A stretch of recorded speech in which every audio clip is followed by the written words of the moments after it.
अब देखो, चलो हम कौन सा टॉपिक पढ़ रहे हैं, नेक्स्ट टॉपिक कवर करते हैं, sample handling and sample techniques क्या होती हैं ये। ठीक है, sample handling are mainly of 4 type, 4 type की होती है सैंपल हैंडलिंग। कौन कौन सी देखो, सॉलिड सैंपल टेक्निक, पहली क्या है सॉलिड सैंपल टेक्निक, दूसरी क्या है liquid sample technique, short form में ये है, शॉर्ट फॉर्म में नहीं ये बोलेंगे, gas sample technique, solution sample technique, short form ये इधर लिखी हुई है। ठीक है, 4 टाइप की होती है। अब हम इन्हें डिटेल में देखते हैं क्या है। ठीक है, चलो अब देखो, सॉलिड सैंपल टेक्निक्स कितने टाइप की होती हैं, फर्दर 4 टाइप में डिवाइड होंगी, direct sampling technique, pelletization technique, mulling और सॉलिड सैंपलिंग फॉर सॉल्यूशन। ठीक है, अब देखो पहली देखते हैं डायरेक्ट सैंपलिंग। इसमें क्या होता है देखो, in this technique the sample is directly putted into the instrument, मतलब कि कोई भी अगर हमारा सैंपल है उसको हमने इंस्ट्रूमेंट में डाल दिया, हमारा वो है पहला पॉइंट। ठीक है, after put the sample into the instrument follow the procedure for analysis the sample. इसमें क्या है, सैंपल को डालने के बाद इंस्ट्रूमेंट में हमने सैंपल डाल दिया, फिर उसके बाद हमें प्रोसीजर जो भी दिया हुआ है उसे फॉलो करना है और एनालाइज करना है, सैंपल को देखना है उसमें क्या क्या चेंजेस आ रहे हैं, वो है हमारा सेकेंड पॉइंट। ये हो गई हमारी डायरेक्ट सैंपलिंग। ठीक है, अब हम देखो पैल्पिटाइजेशन क्या होता है, पैल्पिटाइजेशन देखते हैं। पोटेशियम ब्रोमाइड और NaCl are used for the preparation of the pellets with sample. Potassium bromide को और NaCl को हम यूज़ करते हैं पैलेट्स बनाने में। ठीक है, वो पैलेट्स बनाने, सैंपल से पैलेट्स बनाने हैं हमें, तो पोटेशियम ब्रोमाइड और NaCl का हम यहाँ पे यूज़ करेंगे। पैलेट्स क्या बेसिकली हमारी छोटी फॉर्म है मेडिसिन्स की, मेडिसिन्स को ही थोड़ा बड़ा कर देंगे, वही हमारी पैलेट्स होती है। ठीक है, अब देखो पहला पॉइंट क्या है, firstly the sample and KBr potassium bromide mixed with the motor and pistol. Sample को लेंगे और KBr पोटेशियम ब्रोमाइड उसमें डाला और मोटार पिस्टल से हमने उसे मिक्स किया। ठीक है, after mixing the sample form into pellets, mix कर लिया सैंपल को और वो पैलेट्स की फॉर्म में आ गया।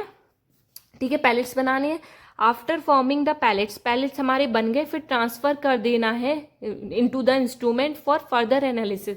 फिर हमारा पैलेट्स बन गए, पैलेट्स बनने के बाद इसको हमें कहाँ ट्रांसफ़र कर देना है, इंस्ट्रूमेंट में ट्रांसफ़र कर देना है, ताकि हमें आगे की प्रोसीजर को हम एनालाइज कर सके, आगे उसमें क्या क्या चेंजेस आ रहे हैं। ठीक है ना, अब देखो समझ में आ गया। देखो एक और बार देखते हैं पैल्पिटाइजेशन होता क्या है बेसिकली। ठीक है, हमने KBr और NaCl को हम यूज़ कर रहे हैं पैलेट्स बनाने के लिए। ठीक है, पहले क्या होंगे, हम सैंपल को और KBr को मिक्स करेंगे मोटार पेस्टल की हेल्प से। ठीक है, फिर मिक्स करने के बाद वो पैलेट्स बन गया, फिर पैलेट्स को जो होते हैं हम ट्रांसफ़र कर देंगे इंस्ट्रूमेंट में और फर्दर हम देखेंगे उसमें क्या क्या चेंजेस आ रहे हैं। ठीक है, अब हम देखेंगे मूलिंग क्या होती है। देखो, solid sample mixed with mineral oil for forming the paste. Solid sample था हमारा, उसको हमने मिनरल ऑयल के साथ मिक्स कर दिया और पेस्ट बना लिया एक हमारा। ठीक है, और ये जो होती है मूलिंग क्या होती है, क्वालिटेटिव एनालिसिस के लिए यूज़ की जाती है हमारी।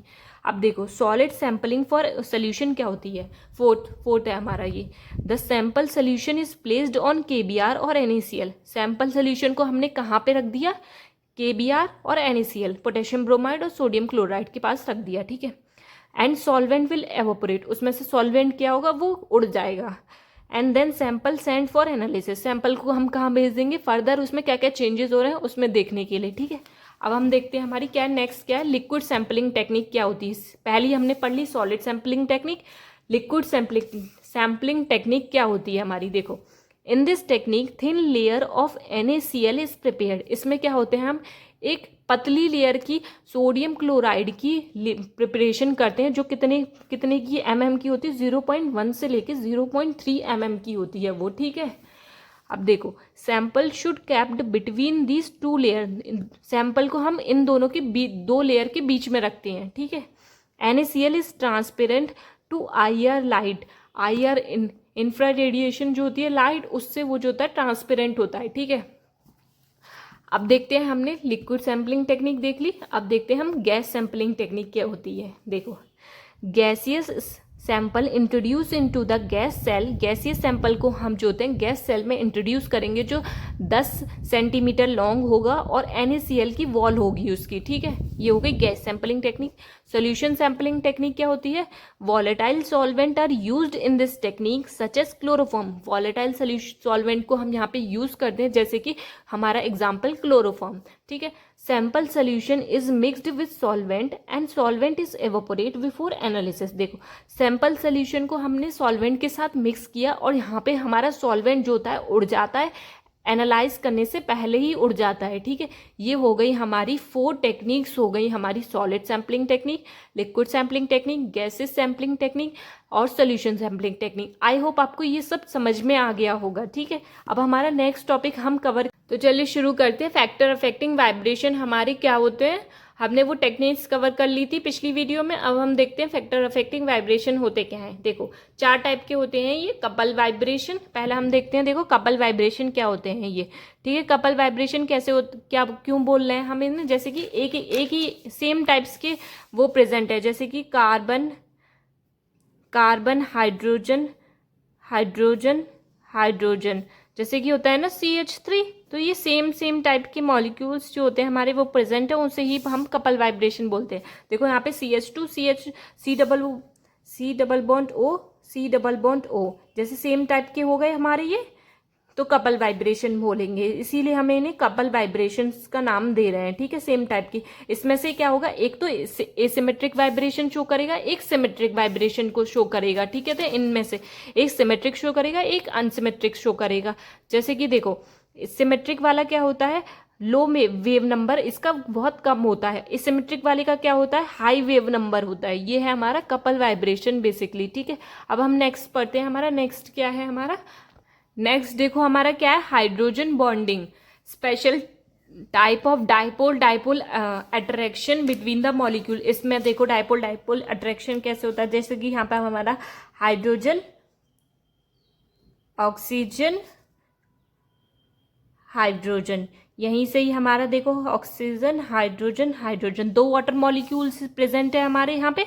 ठीक है ना, अब इनके बीच में क्या होगा, एक ऐसे अट्रैक्शन होता है, उसे ही हम डाइपोल इंटरेक्शन बोलते हैं बेसिकली। ठीक है, सेम 2 टाइप्स के होते हैं ये डाइपोल इंटरेक्शन, 2 टाइप के होते हैं। देखो इंटरमॉलिक्यूलर इंटरमॉलिक्यूलर में क्या होता है, देखो अलग अलग मॉलिक्यूल्स के बीच में होगा। एक हाइड्रोजन H2O मॉलिक्यूल ये है, एक H2O मॉलिक्यूल ये है, ये अलग अलग हैं, तो इनके बीच में हो रहा है तो वो इंटरमॉलिक्यूलर हो गया।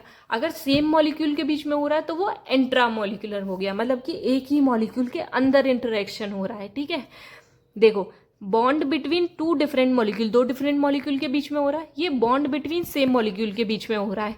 It give a broad band देता है ये हमारा, ये sharp and well defined band देता है हमारा। ये कंसंट्रेशन पे डिपेंड रहता है, डिपेंड अपॉन कंसंट्रेशन। ठीक है, अब देखो हाइड्रोजन बॉन्डिंग डिक्रीज फ्रीक्वेंसी को कम कर देता है ये हमारा। ठीक है, जैसे कि अमाइन शो करता है NH के बीच में 3500 फ्रीक्वेंसी शो करता है। आफ्टर हाइड्रोजन बॉन्डिंग इसमें हो जाती है तो फ्रीक्वेंसी कम हो जाती है हमारी। देखो ठीक है, एग्जाम्पल के तौर पे ये समझ लो। अब देखो हमारा क्या है, हमारा नेक्स्ट क्या है, रेजोनेंस इफेक्ट। रेजोनेंस इफेक्ट क्या होता है, जैसे जैसे हमारी बॉन्ड लेंथ बढ़ती है वैसे वैसे हमारी फ्रीक्वेंसी कम होती है। जैसे कि फॉर एग्जांपल ये एग्जांपल है, ये हमारी फ्रीक्वेंसी थी, अगर इसमें हमें एक और एक्स्ट्रा CH2 हम यहाँ पे जोड़ देते हैं तो रेजोनेंस शो करेगा, तो रेजोनेंस शो करी तो फ्रीक्वेंसी इसकी कम हो गई। देखो यहाँ पे कितनी थी और यहाँ पे कितनी आ रही है। ठीक है ना, समझ में आ गया। अब देखो हम देखते हैं इलेक्ट्रॉनिक इफेक्ट क्या होता है। इलेक्ट्रॉनिक इफेक्ट को हम एक और नाम से बोलते हैं जो होता है हमारा इंडक्टिव इफेक्ट, आई इफेक्ट भी बोलते हैं इसे। देखो आई इफेक्ट जो होते हैं 2 टाइप्स के होते हैं हमारे basically, plus I effect, minus I effect. Plus I effect क्या होता है हमारा, इलेक्ट्रॉन रिलीजिंग इफेक्ट होता है जो कि हमारे इलेक्ट्रॉन को देता है, इलेक्ट्रॉन को देने का काम करता है, जिसकी वजह से फ्रीक्वेंसी हमारी डिक्रीज होती है।